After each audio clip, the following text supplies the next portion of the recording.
So I shall begin on what we know as Winners Wednesday. And it doesn't matter if you won or you lost on Wednesday. If you are here, you're a winner in my book. That's all that matters, that you're going to get back up and you're going to keep trying and you're going to push forward. Welcome to today's video. My name is Doug with Trade with Doug, and I shall usher in this video with the official hashtag Joyant, the official hashtag Jubilant. And how about we add an official hashtag when's the bear market gonna be over with? We'll talk a little bit about that, but I got a great video in store for you guys today. I hope you stick around from start to finish because I'm bringing heat in your direction. I don't even know if you're ready for what I've got to give. I don't know if you can smell what I'm cooking here, if you can feel the heat that I'm going to be delivering. I don't even know if you can take it, but I'm going to give it to you anyway because that's what my job is here.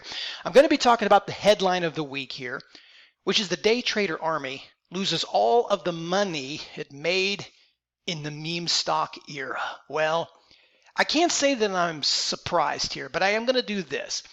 Before I start with this video today and I start talking, possibly getting into a rant, which is what I have a tendency to do, I want to set this tone clear when I start. I don't meme to be meme with the words that I'm going to say. I'm truly here to help all of you become successful at trading. That's always been my goal. That's the only reason I do this channel. Look, I got enough money. I'm doing fine in trading. I don't need to be wasting my time with doing this. I just want to share my experiences, the good and the bad, pass it on to you, let you do whatever you want to do with it. I also don't care about what happened in the past. None of us can do anything about it. The only thing that matters now, because I'm not going to sit here and point the finger and go, I told you so, and do parade laps like a bunch of idiots on the internets and the Twitters. That's not my motive either. I'm not here to say I told you so. I'm simply here to take you from where you are at now, whether it's in a bad situation, an okay situation, a horrendous situation, or a great situation, and make it better than it is now. To point you in the right direction to start laying down the fundamental qualities that it takes to be a successful trader in all kinds of markets. So I'm not here to make fun of everybody. Now, some of this we have talked about before. In fact, I did a video a few months ago about AMC and the apes, and how this detachment from reality of investing, the fundamentals of investing, the investing that made people rich, like Warren Buffett, George Soros, those kind of people, what made them rich? Those philosophies and fundamental of investing the right way to be successful and to grow accounts has been completely abandoned, whether it's delusion, whether people are just doing too much drugs on this. I don't know what got into some of these people, but it really reached cult-like status.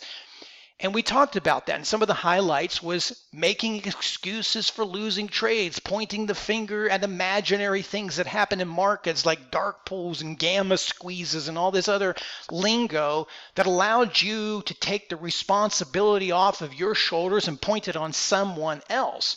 Now, maybe that's the newer generation of people that are always in this cancel culture, whatever. That's a completely different topic. I don't know where it started, but I don't care. I'm just here to help you. So let's talk about this, because I want to offer you a solution. If you're somebody that's losing money right now, because many of you have never traded through a bear market and you're struggling right now, you don't have to be doing this. It's not necessary. In fact, you can thrive in this. And if you don't know how to do it, join my private community.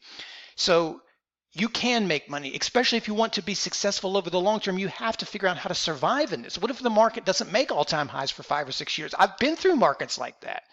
Again, that's why I'm here. So I want to share some things with you that are a fundamental value that every single trader needs. And I said every single trader. Options trader, foreign currency trader, metals trader, precious metals trader, commodity traders, futures traders, stock traders, penny stock traders. It doesn't matter what you trade. There's sort of an industry code that every single trader needs. Otherwise, everything you touch will instantly turn to shit on you. And if you do make money, it will only be when you're lucky in favorable bull markets because you're lopsided going in one direction. Again, I'm not pointing the finger. I'm just trying to help you guys. If you don't like it, you can go, but I'm just here to help. And let's talk about this. Some I did discuss a little bit there and about with the AMC video. And again, I'm just trying to help people. I'm not picking fights. So in order for trading to work for you on any level over any sustainable period of time, is everybody needs a process. I'm not the first one that brought this up. I've said this before to the longtime viewers of this channel, but again, it's always great to refresh. Yes, I'm writing the word process.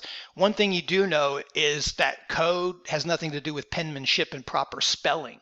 Otherwise, I wouldn't be in trading at all. So the process, if you're brand new to these videos, again, there's all kinds of people that watch them. This is your strategy. This is your reason for being. This is your trader identity. Some of you will figure this out right away. Others, most of you, will have to go around 6 months, maybe a year to figure this out. I know people don't want to hear it, but if you really want to be successful at trading, this is the harder part, is becoming that trader you should be. What do you understand? It doesn't matter. You can make money in any one of the instruments I mentioned. You just have to have a process. You have to have a direction. You can't make steps in the right direction if you don't know what that direction is, right? You get in your car and go, I'm going west. Okay, you know you want to go west. You don't know how you're going to get to west. You don't know what the best route to take to get to the west, but at least you know that's where you're going to go. So every day you get up, you have to have a direction on what am I going to do? Am I shorting stuff? Am I longing stuff? Am I swing trading, day trading? Am I using options? Am I selling options? I mean, there isn't a right instrument or a wrong instrument to trade. You just have to pick something, and don't let anyone tell you what that should be. That's your choice. That has to come from you. You have to have the feeling about it, and that's the end of that.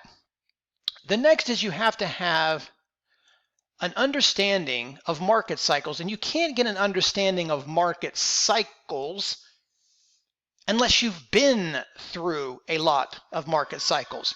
Now, this is one thing that really annoyed me the most, is that so many of these instantaneous so-called gurus popped up out of nowhere. They made a few bucks starting a service. Oh, I've been trading for 1 year. I've been trading for 2 years. You've never even seen a bull market. I mean, it doesn't matter who you are. I mean, look at Cathie Wood. Cathie Wood is like, what, 70% down here or something? Let me pull this up. Look at this. You know, market doesn't play favorites to anybody. They're unwinding too. So experience matters. Understanding market cycles matter. And I get it, because what we're dealing with in today's age was the same thing I went through in 99 and 2000. It was just different. Like I always quote the Bon Jovi song, only the names have changed, right? It's all the same, only the names will change, from a cowboy. It's all the same. You guys know what I'm talking about. I'm not going to bore you with my singing. But let's take ourselves back there and think about today's times. This was the revolution of the day trader in 99. This is when most of us had computers, when everybody had a computer. I know for you young kids, you're like, wow, everybody I know has a computer. But not when I was in my 30s. Not everybody had a computer. We didn't have DSLs either. We just had, like, plug-in internet, and you used like AOL, Instant Messenger, and all that stuff, right? Charts were slow.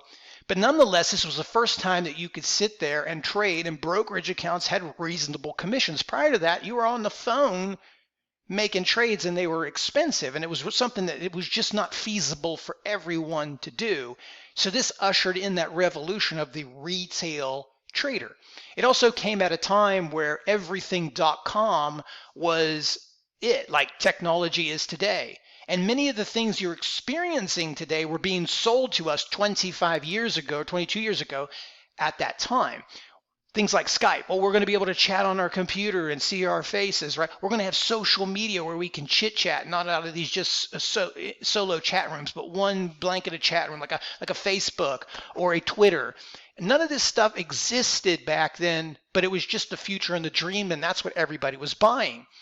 Now, we came into the market and we all made a lot of money buying these. So when we sat there and listened to the so-called experts that were telling us about processes and market cycles, we were all just like, middle fingers to you, because we're making bank, bros. We're not going to listen to everybody. So I get it. I was young. I was dumb. I was naive. I'm making money. I'm looking at my account and I say, I don't know what you're talking about, bear markets.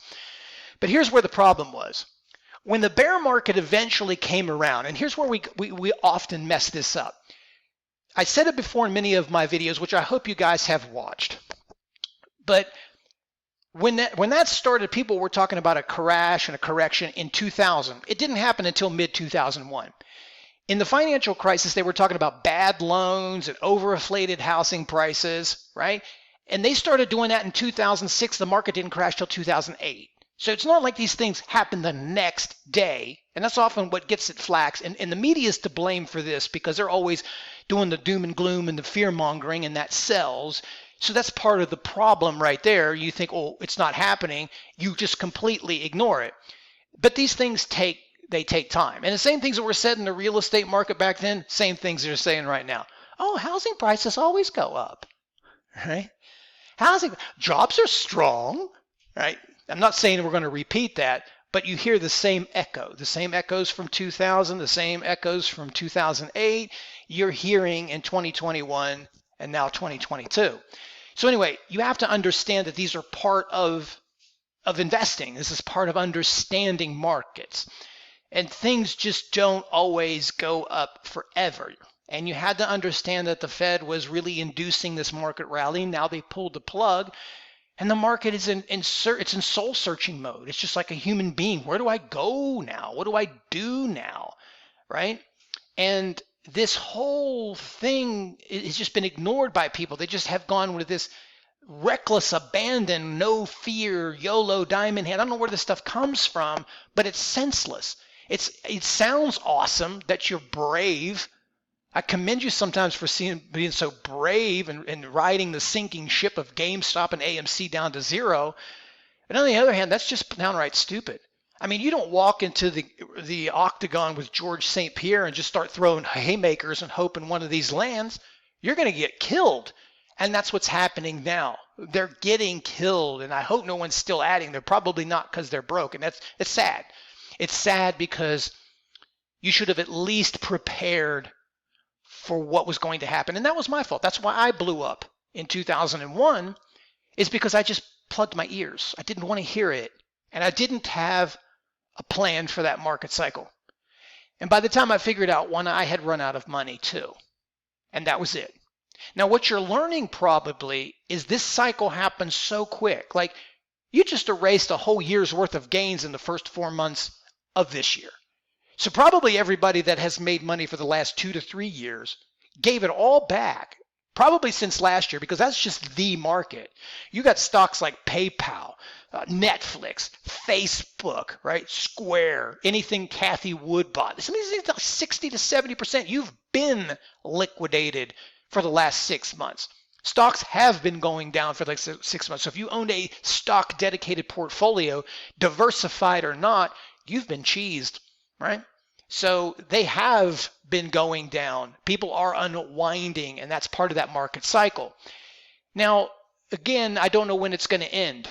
Your guess is as good as mine. All we can do is speculate, but the market will let us know whenever that is over. But the most important thing that I will finish it up to keep myself from ranting here, and this is just a straight up presentation today. I didn't even waste my time with putting slides together. I'm just shooting it right at you guys like we're sitting at the bar, and I'm just pounding it at you. Risk. I was once told many, many moons ago by a mentor, there's no such thing as a bad trade if you use a stop loss. Now, I will say that I have not always lived by that code. I myself have slipped off the wagon a few times and not used stops, and I've been punished for it. I'm a human being just like everyone else. I'm not perfect. You've got to have risk. Again, I want to draw to Cathie Wood. I'm not picking on Cathie Wood. But if you're buying Roku at 400, at some points you can't let it go to 80. I know you don't think that's going to happen. And here's what bothers me, guys. When I mentioned the media earlier, they're to blame. They're the ones that are putting these people on the television to tell you this is a professional because they manage $100 billion. This is a professional that allows a stock that's $400 to go to 80. That allows a Zoom video to go from $400 down to 100. That's just one of the many. The Squares, I don't know the whole portfolio here, but that's not the only person. There's thousands of fund managers that have done the same thing, and that's probably what you're witnessing here is a big hedge fund unwind. But you have to have risk management. You cannot trust anyone, not even Elon Musk, not even Tesla, not even Apple, because those get corrected too. Right now, there is no place to hide. Everybody's getting pounded on, and it's going down. Now, I could go on and on. You should learn to short sell, and you should. You should learn to hedge. You should. You should learn these techniques to survive markets and actually thrive in markets like this, because I keep pounding the table on what a great market it is when they do this and how nice it is to make money. Like you GameStoppers, you could have made money from 18 to, what did it go to, 500? And then you could have made money on the way down from 500 back to 18, because that's probably where it's going. Why deprive yourself of such greatness? But anyway, let's do a quick recap. Again, maybe you guys have this, but maybe it's not as good as you thought it was. That process that you have gives you direction. And I will say this, I'm not here to give my investment strategies and tell you this is the only way to do it. But I do still want to highlight that understanding the short selling environment. You know, even Musk was wrong by saying short sellers ruin things. No, this is a gift to you guys being able to short, because now look what you can do. This is a blessing for you to be able to make money, because you can't control the downturn. Just because you short Apple or short Tesla doesn't mean you don't own a Tesla, you don't like Tesla, that you don't like Musk, or that you don't like Apple product. You're just somebody trying to make money. It's not like they send you a royalty check all the time and thank you for being a customer, right? They don't do anything for you. Then you should be able to make money in all markets. That is your, let's say, given right as a trader. But first and foremost, have that process. If your process isn't working, then you need to find a better direction to go, obviously. But look at what is the good and bad of it. Is it just because you're too long biased that maybe you should be short biased now? Should you use ETFs as core holdings? What other strategies can you employ to help you through environments like this? I mean, I will always be glad if you guys want to reach out and ask me. Support at thelincolnlist.com is my email. Feel free to. Understand these market cycles, that this too shall pass. And probably the further we get, the deeper we get, the more fear we get, the more that people keep saying this is the crash, the market is over. It's probably going to bounce. I don't know when, but it's probably very soon, and it'll catch people off guard, as it always does. And more than anything, if you just don't know what you're doing, if you don't anything, just use a stop. Put some sort of risk management. I've done videos before, GTFO numbers. Just put something in place to protect your capital, because this is what you worked for. You worked for that money. You worked hard for your money. Don't give it away to the market. Anyway, guys, I've went over my time. I've talked more than I thought I would. Thanks for watching this video. As always, put your comments down in the description box. Take care. Trade well. I shall talk to you soon. See you later.